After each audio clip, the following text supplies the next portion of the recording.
Good morning বন্ধুরা, সবাই কেমন আছো? আশা করছি যে যেখান থেকে আমার এই ভিডিওটা দেখছো সবাই ভালো আছো, সুস্থ আছো। আমি পূজা, আমার এই ছোট্ট পরিবারে নতুন আরেকটি ব্লগে তোমাদেরকে অনেক অনেক স্বাগত আর অনেক অনেক ভালোবাসা। এখন ঘড়ির কাঁটায় ওই বাজে সকাল 8:30। এখন থেকেই তোমাদেরকে সাথে নিয়ে আজকের ব্লগটা শুরু করছি। আশা করছি ব্লগটা তোমাদের ভালো লাগবে। তো ঘুম থেকে উঠেই চা খেয়ে আর চলে এসেছি। এই যে কয়েকটা জামা কাপড় আছে, কয়েকটা বলবো না, আজকে অনেক কাচাকুচি করেছি। তো দুদিন ধরে কোনো রকম কাচাকুচি করে নি বলে আজকে অনেকটা জড়ো হয়ে গেছে। তো ভাবলাম আগে কাচাকুচিটা করে নিই, কারণ হচ্ছে কি বলো তো, এই যে পাতকতলাটায় রোদ্দুর চলে আসছে, এরপর আমি এখানে আর বসতে পারবো না, তাই সবার আগেই বাইরের কাজগুলোই মিটিয়ে নিচ্ছি। এখনও পর্যন্ত বাসন মাজা হয়নি, রাত্রির যে এঁটো বাসনগুলো ছিল সেগুলোও মাজা হয়নি। তো ওগুলো মাজবো তার আগে, এটা হচ্ছে সবথেকে বড় কাজ, অনেকটাই মানে কাচাকুচি আছে। তো সব কেচে আর এই যে দড়িতে মিলে দিচ্ছে, আর আজকে রোদ্দুরও ভালো উঠেছে, তাড়াতাড়ি শুকিয়েও যাবে। তো বাইরের কাজটা কয়েকটা মিটিয়ে এসে আর এই যে এখন বিছানা গোছাতে চলে এসেছি। এখন প্রায় 9টার মতো বাজে। কাচাকুচি করে বাসন মাজার করতে আমার অনেকটা দেরি হয়ে গেছে, প্রায় আধ ঘন্টা লেগে গেছে।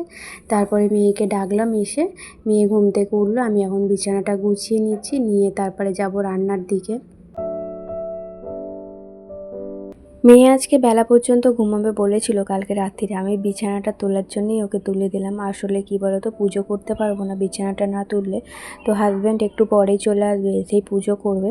তাই জন্য বিছানাটা গুছিয়ে ঘরটা না মুছিয়ে রাখলে ও এসে পুজোটা করতে পারবে না। আর ওর তো কাজ কাজ থাকে, এসে কতক্ষণ আমার জন্য অপেক্ষা করবে বলো। তাই তাড়াতাড়ি ওকে ঘুম থেকে তুলে দিলাম, দিয়ে এই যে বিছানাটা গুছিয়ে নিয়েছি। আর আজকে ওর স্কুল ছুটি আছে, আবার কালকে থেকে 2 দিন পরীক্ষা আছে। তো এই করে করে গ্যাপ দিয়ে দিয়ে পরীক্ষাটা একদম 7 তারিখ পর্যন্ত নিয়ে গেছে। আর স্কুলের ভেতরে গরম না হলেও যাতায়াত মানে রাস্তা দিয়ে যেতে আসতে তো প্রচণ্ড গরম, রোদ্দুরে ওদেরও খুব কষ্ট হয়। তো সব স্কুলে যখন ছুটি পড়ে যায়, সরকার যখন ঘোষণা করে দেয় সব স্কুল ছুটি, কিন্তু আমাদের স্কুল ছুটি হয় না। তো স্যার যেটা ভালো বোঝে সেটাই করে, কোনো কারো কথা শোনে না। তো স্কুল ছুটি আছে, একদিকে ভালো হয়েছে, তবু একটা দিন একটু শান্তিতে ঘরের মধ্যে পাকার তলায় থাকতে পারবে। তো ওদিকে বিছানাটা গুছিয়ে চলে এসেছি ঝাড়ু দিতে। তো রান্নার কাজ কিছুটা এগিয়ে নিয়েছি। ওই আদা রসুন কালকে সন্ধ্যাবেলা বসে বসে সব ছাড়িয়ে রেখেছিলাম, সেগুলো পেস্ট করে নিয়েছি। এখনও কিছুটা বাকি আছে পেস্ট করতে। তো ভেবেছিলাম যে রান্নাটা করেই ঘরটা আর কি মোছা পরিষ্কার করা করব, কিন্তু রান্না করতে গেলে না অনেকটা লেট হয়ে যাবে। তাই ভাবলাম না, আগে ঘরের এই কাজগুলো করে দিই, নইলে হাজব্যান্ড এসে আবার আমার জন্য দাঁড়িয়ে থাকবে। তবু আমি এগুলো করে দিয়ে নিশ্চিন্তে রান্নাবান্নাটা করতে পারবো। আর কালকে রাত্রে এত পরিমাণে হাওয়া দিয়েছে যে এখান থেকে এই কাপড়টা খুলে পড়ে গিয়েছিল। তো এখন আবার যে ভালো করে ঢাকা দিয়ে রাখলাম। ঢাকা না দিলে ধুলো তো এমনিতেও পড়ে, ঢাকা দিয়ে না মানে ঢাকাটা দেয়া আছে জুতোগুলো যাতে না দেখা যায়। দেখো, গেটের সামনে যদি এরকম জুতোর মানে র্যাক থাকে, দেখতে একটা বাজে লাগে, তবু চাপা দেওয়া থাকলে অতটা বোঝা যায় না যে এর মধ্যে জুতো আছে কি কী আছে। তাই জন্য এই জায়গাটা আর কি চাপা দিয়েই রাখে। আর মেয়ে বাইরে ব্রাশ করছে, তো দেখো এত পরিমাণে ধুলো বেরিয়েছে। কয়েকটা দিন তো ঝড় হচ্ছে না, কিন্তু সন্ধ্যার পর এত পরিমাণে হাওয়া দেয় না, তো গাছে যে আম ফুলগুলো হয়েছে, আম গাছের ফুলগুলো, সেগুলোই এসে ঘরের মধ্যে পড়ে। তো এগুলোতেই ভর্তি হয়ে গেছে। আর ধুলো তো আছেই, প্রতিদিনকার এতটা করে নোংরা বেরোয় ঘর থেকে। তো এই যে দেখো টেবিলে রাখা আছে আমার আদা রসুন পেস্ট করে রেখেছি। আদা রসুন ছিল জানো তো, আগেরবারে আদা রসুন পেস্ট করেছিলাম, শেষই হয় না, অনেকটা রয়ে গেছিলো। কিন্তু অনেক দিন হয়ে গেছে, দেখবে অনেক দিন না ফ্রিজের মধ্যে আদা রসুন বাটা থাকলে কি বাজে একটা গন্ধ ছাড়ে। তো সেই আদা রসুনটা ফেলে দিলাম, দিয়ে মানে যতটা ছিল 2 দিন রান্না হয়ে যেত আমার, কিন্তু ওই যে অনেক দিন হয়ে গেছে বলে ফেলে দিলাম। দিয়ে আবার নতুন করে আদা রসুন পেস্ট করলাম, যাতে 3-4 দিনের বেশি না হয়। আসলে আগেরবারে শেষ হয়ে যেত, মায়ের ওখানে গিয়েছিলাম না, 2-3 দিন ছিলাম, তাই জন্য আদা রসুনটা থেকে গিয়েছিলো। তো যাই হোক, অল্প কিছুটা ছিল বলে ফেলে দিলাম। তো এখন এই যে ঘরটা ভালো করে পরিষ্কার করে মুছে নেব।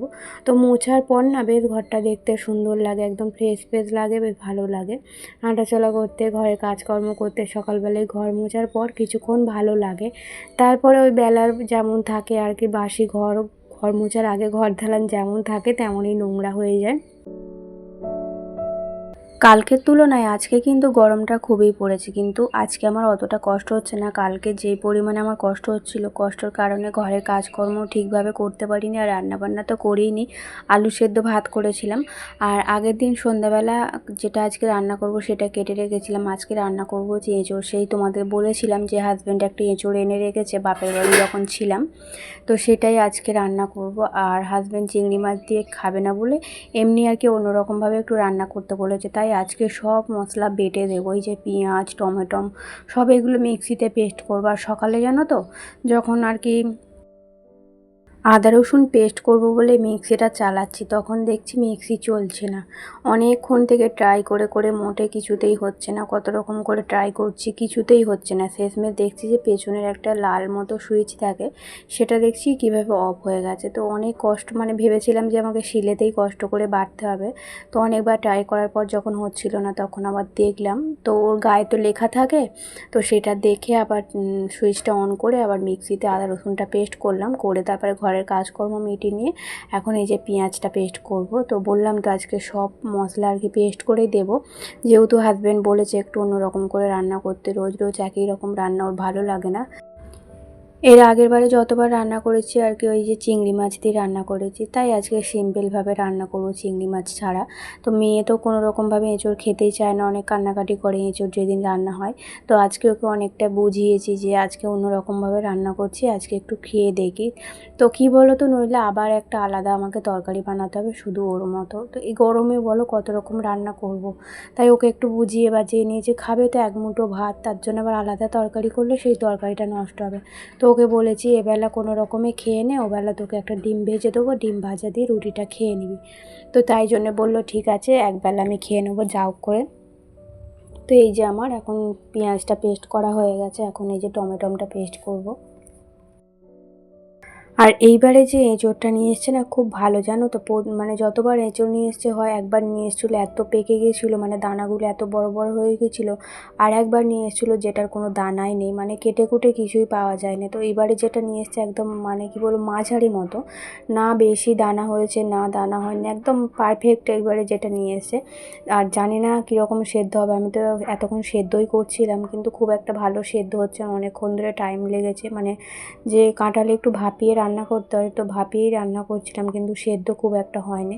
আর প্রেসার কুকারে দিয়ে সেদ্ধ করলে না খেতে খুব একটা ভালো হয় না, তাই এমনি কড়াতে সেদ্ধ করে নিয়েছি। আর এখানে এই যে মশলাটা কষে নিচ্ছি, যতক্ষণ না তেল বেরিয়ে আসছে মশলাটা কষে নেব। তেল ছেড়ে দিলে তারপর ওই যে সেদ্ধ করে রাখা এঁচোড়টা এটা দিয়ে দেবো। দেখতে পাচ্ছ তো এঁচোড়টা যে খুব সুন্দর, কিন্তু ওই যে সেদ্ধ খুব একটা ভালো হয়নি, হয়তো 2-3 দিন ফ্রিজের মধ্যে পড়েছিল বলে নাকি জানি না, 2-3 দিন বলবো না, 3-4 দিন হয়ে গেল ফ্রিজের মধ্যে পড়ে আছে। তো একের পর এক রান্না হয়ে যাচ্ছে, আর আমি তো ছিলাম না, তাই জন্যে আর কি অনেক দিন হয়ে গেছিলো। আর ফ্রিজের মধ্যে থাকলে না বেশি দিন কোনো জিনিস ভালো থাকে না। তো এখন এই যে হাজব্যান্ড সকালে তো টিফিন সেইভাবে কিছু করে না, এই ফলই টুকটাক খায়। আর এখন তো ছাতুও খেতে চায় না, সকালে একটা কলা খায়, তারপর হচ্ছে আমন্ড খায়। আর আর এই যে ফ্রিজের মধ্যে ফল আনা থাকলে একটু আধটু ফল খাই। তো এই সকালের টিফিন হচ্ছে এটাই, মানে আমার হাজব্যান্ডের সকালের টিফিন এটাই। ওকে বলি একটু সকালে ভালো কিছু খাবার খেতে, কি বলো তো এরকম না খেয়ে খেয়ে না শরীর দুর্বল হয়ে যাবে, বললেও শোনে না। যাই হোক এখন এই ফলটা কেটে দেবো, ও খাবার আগের দিনেও কেটে দিয়েছিলাম এরকম সকালের দিকে, মানে তরমুজটা তো বড় এনেছিল তোমরা দেখেছিলে, তো তার অর্ধেকটা কালকে কেটেছিলাম আর অর্ধেকটা আজকে কাটছি। আর কালকে যেটা কেটেছিলাম সেটা আমি একটুও খাইনি, আজকে ভাবছি একটুখানি খাবো। আমার তরমুজ খেতে খুব একটা ভালো লাগে না, তবে ঠান্ডা ঠান্ডা তরমুজের সঙ্গে একটু বিট লবণ মিশিয়ে খেলে না বেশ ভালো লাগে, তো ওটাই করব। কিন্তু আমি এখন খাবো না, এখন আমি রান্না বান্না করছি, রান্নাটা সব হয়ে গেলে তারপরে একদম পাকার তলায় বসে নিশ্চিন্তে খাবো। তো হাজব্যান্ডকে এখন দিয়ে দেবো, ও আর মেয়ে খেয়ে নেবে। আর মেয়েও সকালে সেভাবে কিছু টিফিন করে না, আজকে নিয়ে এসেছিলো হচ্ছে ম্যাগি। কি বলো তো পাউরুটিওয়ালাটা না আসে সকালের দিকে, অনেকটা সকালে আসে, তাই তখন আমি ঘুম থেকে উঠতে পারি না। আর মেয়ের জন্য পাউরুটিও কেনা হয় না, পাউরুটি একটু কেনা থাকলে একটু বাটার দিয়ে মাখিয়ে দিলে না ও বেশ ভালো খায়। আর এই যে অনেক দিন পর আজকে একটু ম্যাগি করে দিলাম, ও তো ম্যাগি খেতেও খুব ভালোবাসে, কিন্তু প্রতিদিন এই গরমে ম্যাগি খাওয়া উচিত না। আর ম্যাগি তো দেয়া একদমই বন্ধ করে দিয়েছি, সেই ছোটোবেলায় যা খেয়েছিল। তো 1-2 বছর হতে যাচ্ছে ম্যাগিটা টোটালি বন্ধ করে দিয়েছি, ওই মাঝে সাঝে খুব ইচ্ছে হলে বায়না করলে তারপরে একটু আধটু দিই। আর এই জায়গায় এই যে ঝুড়িটা হচ্ছে কী হয়েছিল, কাত হয়ে গেছিলো, যেটা আর কি মেয়ের জামা প্যান্ট থাকে বাস্কেটটা, ওটা একদম কাত হয়ে গেছে। তো মেয়ে সকালেই বলছে যে মা ঝুড়িটা কেমন হয়ে গেছে একটু ঠিক করে দাও না, ও তো আর জানে না কী হয়ে গেছে, ও এরকম জানো তো, নামেও বড় হচ্ছে, খুবই বোকা আমার মেয়ে।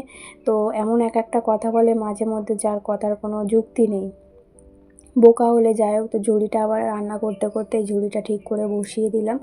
আসলে কি বলো তো, নিচে কাঠ দেওয়া আছে তো কাঠগুলো স্লিপ করে আর ঝুড়িটা কাত হয়ে গেছিলো, আর কাত হয়ে গেলে নিতে গেলে কোনো জিনিস নিতে গেলে সব উল্টে পড়ে যাবে, আবার আমাকে সব প্রথম থেকে গোছাতে হবে। তাই আগে এই জায়গাটা ঠিক করে দিলাম। তো ঠিক করে দেওয়ার সাথে সাথে এই জায়গাটা একটু ধুলোও পড়েছিল, সেটাও একটু পরিষ্কার করে নিলাম। ওদিকে কিন্তু আমি রান্না বসিয়ে দিয়েছি, রান্না হচ্ছে। আজকে রান্না করব ভাত, এঁচোড় আর চাটনি, আর কিছু করব না। সবজি অনেক আনা আছে, কিন্তু গরমে এই মুহূর্তে আমি রান্না করতে পারছি না। সকাল সকাল রান্নাটা হয়ে গেলে ঠান্ডায় ঠান্ডায় হয়ে যায়, অতটা চিন্তা থাকে না। একটু বেলা হয়ে গেলে আর রান্নাঘরে যেতে ভালো লাগে না। আজকে তবুও একটু সকালে রান্নাটা বসিয়েছি। তো কাল থেকে আরও সকালে বসানোর চেষ্টা করব, একদম যেমন রান্না করতাম ঘুম থেকে উঠেই চা খেয়েই রান্না বসিয়ে দিতাম, সেটাই আর কি চেষ্টা করব এরপর থেকে, কারণ এই গরমে বেলায় রান্না করা একদমই সম্ভব হচ্ছে না। তো বোতলগুলো এখন সব সাজিয়ে গুছিয়ে নিয়ে টেবিলটা একটু পরিষ্কার করে নিলাম। টেবিলে তো এখন আর খাবার দাবারও থাকে না, সব খাবার দাবার একবারে ঘরেই রেখে দিই। রান্নার পর আগে যেমন ঘরে থাকতো তো ঘরেই রেখে দিই, নইলে টেবিলে রাখলে আবার কী বলো তো, দুপুরবেলা খাবার সময় আবার ঘরে নিয়ে যেতে হবে, আবার ঘরটাও মুছতে হবে, টেবিলটাও মুছতে হবে। তাই আর টেবিলে রাখি না, একবারেই ঘরে রাখি। আর টেবিলেও টুকিটাকি কাজ করার জন্য আর কি টেবিলটা একটু পরিষ্কার রাখি। তো রান্নাবান্না হয়ে গেছে, এখন এই যে গ্যাসটা ভালো করে পরিষ্কার করে সাবান দিয়ে মুছে নিচ্ছি, আর নিচেটাও একটু ভালো করে সাবান দিয়ে ভালো করে ঘষে নিলাম, নিয়ে একটু মুছে নেব। কী বলো তো, নিচেটাও তো তেল ছিটকে পড়ে, তো ওইখানটা যদি না এমনি প্রতিদিন যদি এমনি কাপড় দিয়ে মুছি একটু তেল ছিটে হয়ে যায়। তাই দু একদিন ছাড়া ছাড়া নিচেটাও একটু সাবান দিয়ে ভালো করে মুছে নিই, তাতে করে তেল ছিটেটা আর হয় না। এই যে এখন গ্যাসটা পরিষ্কার করে মুছে নেব, নিয়ে হচ্ছে অনেক বাসন জড়ো হয়েছে, সেগুলো মাজবো। তবে পাতকতলায় মাজবো না, রেখে দিলে না বিকালে মাজতে অনেকটা কষ্ট হয়ে যাবে। একবারে দুপুরের বাসন, রান্নার বাসন, টিফিনের বাসন সব পড়ে আছে। তো বিকালে মাজতে গেলে একবার অতটা বাসন মাজতে আমার নিজেরই কষ্ট হবে। তাই কী করলাম বলো তো, এই যে আম গাছের ছাওয়াটা আছে, আম গাছের ছাওয়ায় এসে সব বাসনগুলো মেজে নিলাম, নিয়ে আর এখন এই যে চান করে চলে এসেছি। তো আজকে শ্যাম্পু দিয়েছি, তো চান করার পর যেন শরীরটা একটু ঠান্ডা হলো, এত কষ্ট হচ্ছিল গরমেতে।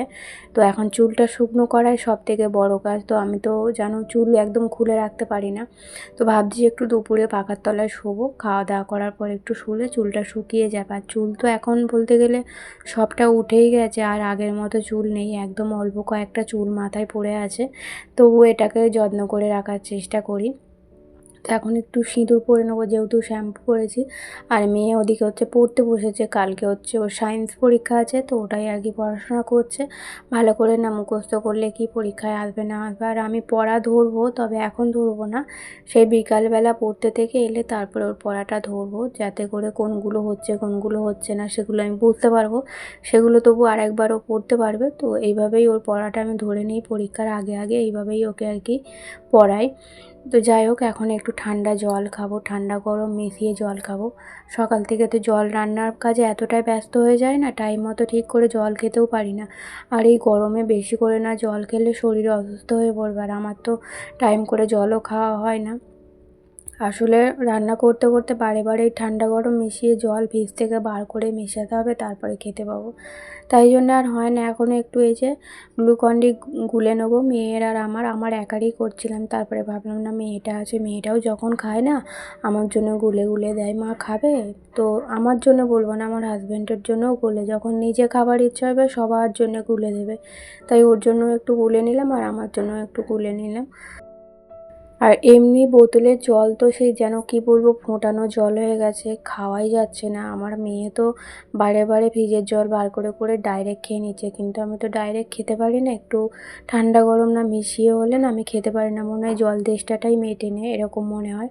তাই আমি মিশিয়ে খাই, হাজব্যান্ডও মিশিয়ে খায়। তবে হাজব্যান্ড কিন্তু সব সময় খায় না, ও গরম জলটাই খেয়ে নেয়। কারণ কি বলো তো, হঠাৎ করে যদি শরীর অসুস্থ হয়ে যায় এই জল খেয়ে, ঠান্ডা জল খেয়ে, তাই জন্য ভয়ে খেতে চায় না। তো জলটা খেয়ে গ্লাসগুলো একবারে ধুয়েই রাখলাম, নইলে এমনি রেখে দিলে কি বলো তো, এত পরিমাণে মাছি, যেহেতু গরম পড়ছে এখন, গরমের সময় তো মাছি হবেই, তাই জন্যে এমনি জলটা আর কি খেয়ে আর গ্লাসটা ধুয়ে রেখে দিলাম। আর একটু ঠান্ডা গরম জল মিশিয়ে নিচ্ছি, এটা আর কি একটু পরে খাবো। কী বলো তো, এক গ্লাস জল খেয়ে না ঠিক আরাম হলো না, মানে শান্তি হলো না, তাই জন্য একটু মিশিয়ে রেখে দিচ্ছি, একটুখানি পরে আবার একটু খাবো। এই গরমেতে পাখা বন্ধ করে ভয়েস দেওয়াটাও একটা কষ্টকর ব্যাপার হয়ে যাচ্ছে, খুবই কষ্ট হচ্ছে ভয়েস দিতে।